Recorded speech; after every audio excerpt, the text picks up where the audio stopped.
बिस्मिल्लाहिर्रहमानिर्रहीम। अस्सलाम वालेकुम। आज हम चैप्टर नंबर 6 एंजाइम का लेक्चर नंबर 5 रिकॉर्ड करने जा रहे हैं।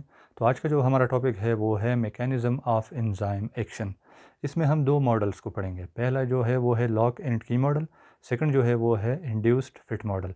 ये दोनों मॉडल एंजाइम के एक्शन को एक्सप्लेन करते हैं कि एक एंजाइम किस तरह एक्शन या वर्क परफॉर्म करता है और किस तरह हज़ारों मालिक्यूल जो है सेल के अंदर मौजूद होते हैं सबस्ट्रेट के, उसको किस तरह सेलेक्ट करता है एक एंजाइम, इसको एक्सप्लेन करता है। तो पहला जो हमारा है वो है लॉक एंड की मॉडल। क्या मतलब है? मतलब यह है कि जिस तरह एक स्पेसिफिक की होती है वो एक स्पेसिफिक लॉक को कर देता है, सेम उसी तरह एक स्पेसिफिक एंजाइम एक स्पेसिफिक सबस्ट्रेट को कैटालाइज करके प्रोडक्ट में कन्वर्ट कर देता है। अच्छा, लॉक एंड की मॉडल को किसने प्रपोज किया था? Lock and key model was proposed by Emil Fischer in 1894। 1894 में लॉक एंड की मॉडल को प्रपोज किया था एमिल फिशर ने। अच्छा, according to this model active site क्या है? एक रिजिड स्ट्रक्चर है एंड नॉन फ्लेक्सिबल। इसी मॉडल के जो एक्टिव साइड है उसका जो स्ट्रक्चर है वो रिजिड है, सख्त है और नॉन फ्लेक्सिबल है, यानी उसमें कोई चेंज नहीं आता। No change occur in the active site during और आफ्टर द रिएक्शन। यानी एंजाइम का जो एक्टिव साइट है उसमें ड्यूरिंग द रिएक्शन और आफ्टर द रिएक्शन, रिएक्शन के दौरान और रिएक्शन के बाद कोई चेंज नहीं आता। और ये लॉक एंड की मॉडल ये कहता है कि जो शेप होता है सबस्ट्रेट का और एंजाइम के एक्टिव साइट का वो क्या है? कम्प्लीमेंट्री है, यानी मैच करते हैं। अच्छा, तो ये हमारा है सबस्ट्रेट और ये है एंजाइम। सबस्ट्रेट और एंजाइम का एक्टिव साइट मैच कर रहे हैं, इसलिए ये सबस्ट्रेट इसमें एग्जैक्टली फिट आता है एंजाइम के एक्टिव साइट में।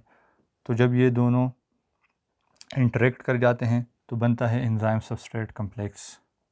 फिर एंजाइम इस सबस्ट्रेट को कन्वर्ट कर देता है प्रोडक्ट में, तो बनता है एंजाइम प्रोडक्ट कम्प्लेक्स। लेकिन प्रोडक्ट जो है वो स्टिल अटैच है एंजाइम के साथ।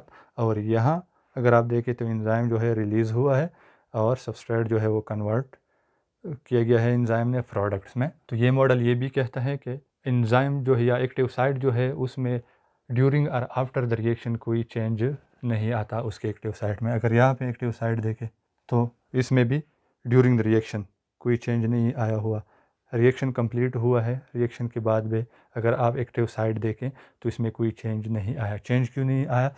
क्योंकि ये मॉडल कहता है कि एंजाइम का और सबस्ट्रेट का जो शेप है, एंजाइम के एक्टिव साइट का और सबस्ट्रेट का जो शेप है वो कम्प्लीमेंट्री है, मैच करते हैं और वो एग्जैक्टली एक दूसरे के अंदर फिट आते हैं, फिट हो जाते हैं क्योंकि वो कम्प्लीमेंट्री है। लेकिन जो बात की स्टडीज़ है उसने इस मॉडल को सपोर्ट नहीं किया।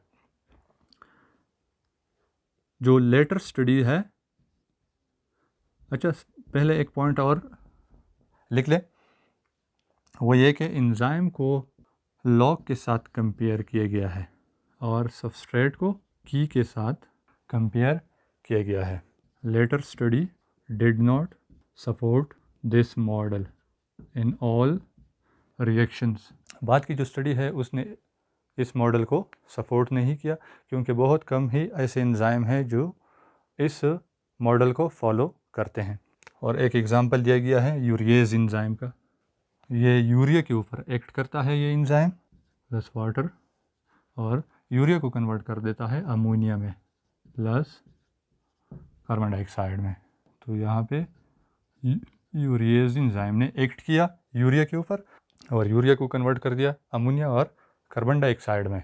अब यही यूरिएज एंजाइम है जो कि ये प्रोटीन के ऊपर एक्ट नहीं करेगा और लिपिड के ऊपर भी ये एक्ट नहीं करेगा और ये कार्बोहाइड्रेट के ऊपर भी एक्ट नहीं करेगा क्योंकि ये स्पेसिफिक है, ये स्पेसिफिक सबस्ट्रेट को कैटालाइज करके प्रोडक्ट में कन्वर्ट कर देता है। तो ये था हमारा लॉक एंड की मॉडल। अब आते हैं इंड्यूस्ड फिट मॉडल की तरफ। ये इंड्यूस्ड फिट मॉडल जो है ये मॉडिफाइड फॉर्म है या वर्जन है लॉक एंड की मॉडल का।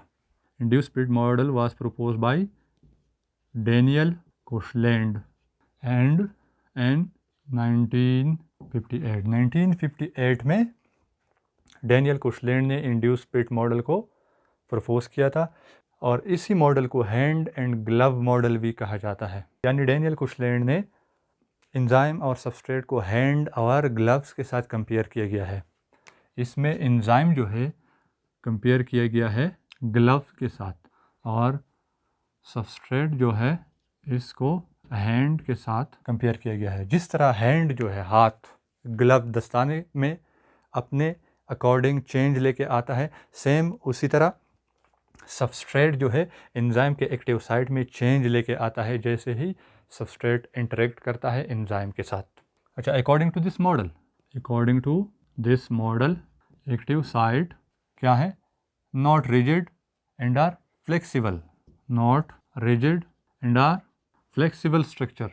इसी मॉडल के अकॉर्डिंग एक्टिव साइट जो होता है एंजाइम का वो रिजिड नहीं होता, सख्त नहीं होता और फ्लेक्सिबल होता है। यानी सबस्ट्रेट और एंजाइम का जो शेप है एंजाइम के एक्टिव साइट का वो कम्प्लीमेंट्री नहीं है, नॉट कम्प्लीमेंट्री।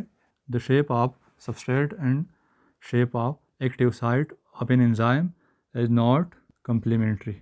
यहाँ पे आप देखें ये सबस्ट्रेट है और ये एंजाइम है, बिल्कुल ये दोनों कम्प्लीमेंट्री नहीं है, मैच नहीं कर रहे हैं अगर आप सबस्ट्रेट को देखें और एंजाइम के एक्टिव साइट को देखें। लेकिन जैसे ही सबस्ट्रेट एंजाइम के साथ इंटरेक्ट कर जाता है तो एक्टिव साइट में चेंज आ जाता है। यहाँ पे आप देखें बिल्कुल एक्टिव साइड में सबस्ट्रेट के अकॉर्डिंग चेंज आया हुआ है तो बन गया है एंजाइम सबस्ट्रेट कम्प्लेक्स। एंजाइम ने सबस्ट्रेट को प्रोडक्ट में कन्वर्ट कर दिया है तो ये बन गया है एंजाइम प्रोडक्ट कम्प्लेक्स।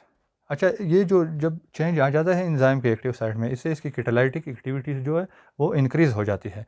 लेकिन यहाँ पे अगर आप प्रोडक्ट देखें तो वो स्टिल एंजाइम के साथ अटैच हैं। यहाँ पे एंजाइम फ्री हुआ है, रिलीज़ हुआ है और सबस्ट्रेट जो है वो कन्वर्ट हुआ है प्रोडक्ट में।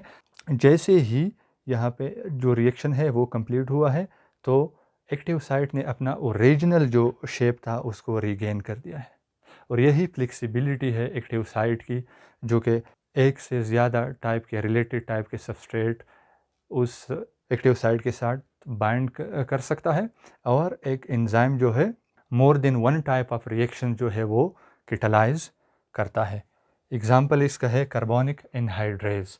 कार्बोनिक एनहाइड्रेज एक ऐसा एंजाइम है जो कि इस इंड्यूस पिट मॉडल को फॉलो करता है। कार्बोनिक एनहाइड्रेज इसका क्या फंक्शन है? ये हीमोग्लोबिन के साथ ऑक्सीजन को ऐड कर देता है। हीमोग्लोबिन के साथ ऑक्सीजन को ऐड करके ऑक्सी हीमोग्लोबिन बना देता है, Hb4O2। कौन? Carbonic anhydrase. और इसके अलावा ब्लड में कार्बोनिक एसिड और बाइकार्बोनेट की फॉर्मेशन को भी कंट्रोल कर देता है। CO2 प्लस वाटर ये कार्बोनिक एनहाइड्रेज की प्रेजेंस में रिएक्ट करते हैं और कन्वर्ट हो जाते हैं ये दोनों कार्बोनिक एसिड में, H2CO3 में और H पॉजिटिव और बाइकार्बोनेट में। तो ये था हमारा topic. Thanks for watching the video. शुक्रिया।